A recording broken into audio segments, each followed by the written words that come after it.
This is The World Now on TVC News. Thanks for joining us. We are staying with development in Africa. The coup leaders in the Republic of Niger say they can only return the country to democratic leadership in 3 years. This latest disclosure signals a clear stance in that the coup leaders are not moved by threats of military action if diplomacy fails. Many youth of the country also seem very ready to fight in the event of military action by ECOWAS.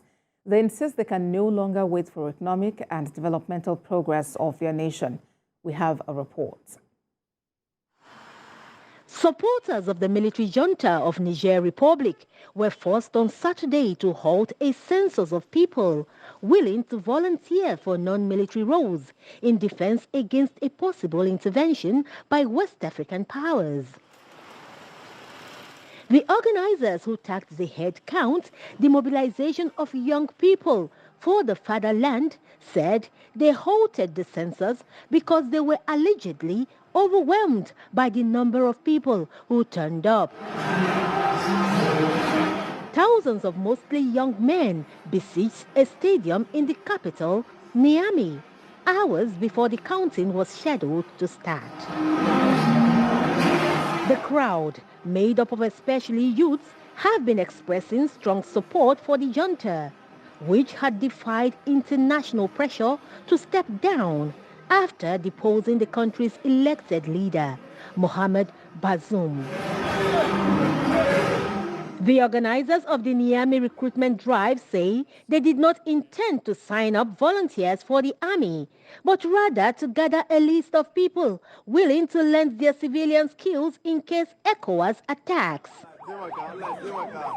A large number of Nigerian youths are in support of the military junta because of the pressure from unemployment and their desperate need to possibly find jobs through a change of leadership. At a densely attended previous stadium rally on the 11th of August, the youths applauded the coup plotters, pledging to support their rulership.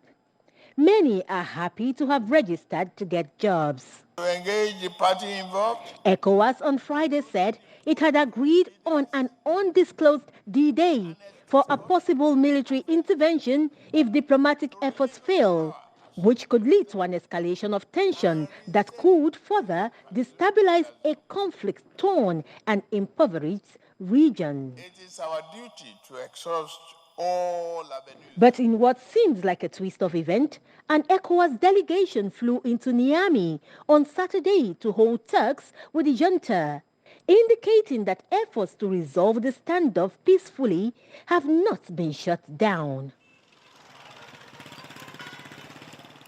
The coup in Niger and subsequent international sanctions have piled extra pressure on its struggling economy.